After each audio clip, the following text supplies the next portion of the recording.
Donc voilà, si vous êtes parti au bout, vous êtes sûrement rendu compte que j'ai fait une petite erreur ici tout à l'heure en décalant mon axe de 30 alors qu'il n'y avait pas assez. Alors on va le faire ensemble. Donc je prends mon petit rectangle. Donc on avait dit qu'on faisait depuis ce point-là, arrobase. Donc on a voulu se décaler ici de 7,7. Donc il tombe juste. C pour côté. Mon objet fait 10 de longueur sur 25 de hauteur. Et je clique ici.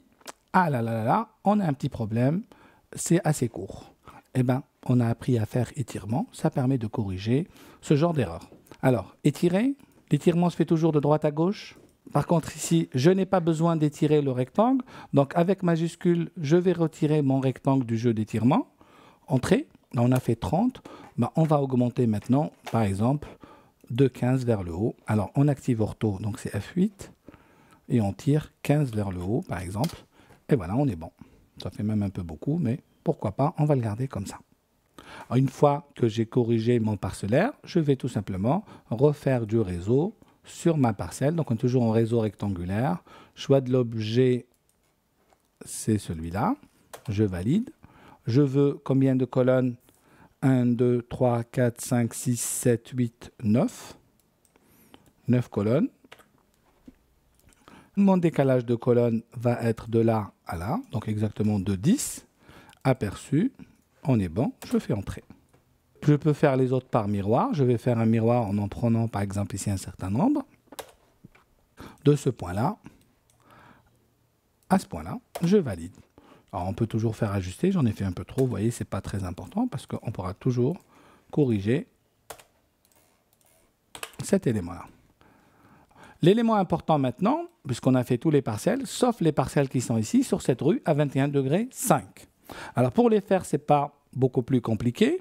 Il suffit juste de lire les codes. Là, on a un décalage de 3 de chaque côté, décalé de 3.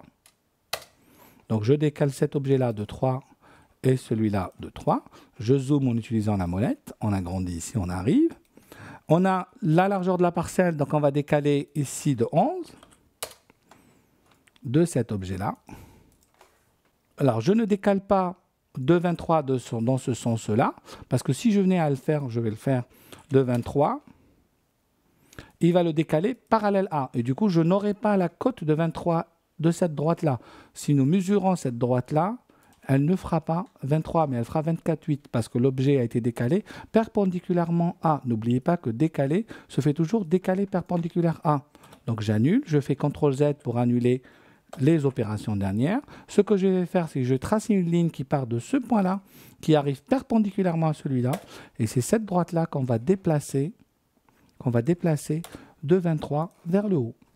On est en ortho, donc on peut juste tirer en haut, et c'est bon.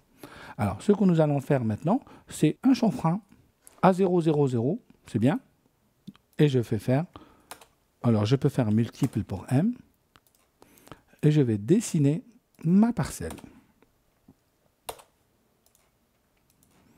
Alors, je peux faire de la copie multiple, mais je peux aussi faire du réseau avec un ongle.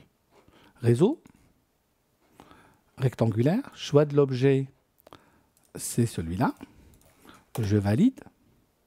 Alors, nombre de colonnes, 5 colonnes. On va en faire 6. Bon, voir. Alors, décalage des colonnes. Je ne peux pas dire que c'est 11,82 parce qu'il y a eu un arrondi. Si vous regardez la cote, elle est de 11,82. Mais moi, je préfère qu'on aille cocher ce décalage ici. Il nous reste l'angle du réseau, il est de 21,5. On va faire un aperçu et voilà le travail. On va revenir ici, on va ajuster les éléments de trop. Ajuster. Oh, j'en ai fait un peu trop, mais c'est pas. Il vaut mieux en avoir trop. Et on a fini notre partie sur le parcellaire. Je double-clique sur la molette, ça me fait un zoom étendu. Ce qui reste à faire, c'est les maisons.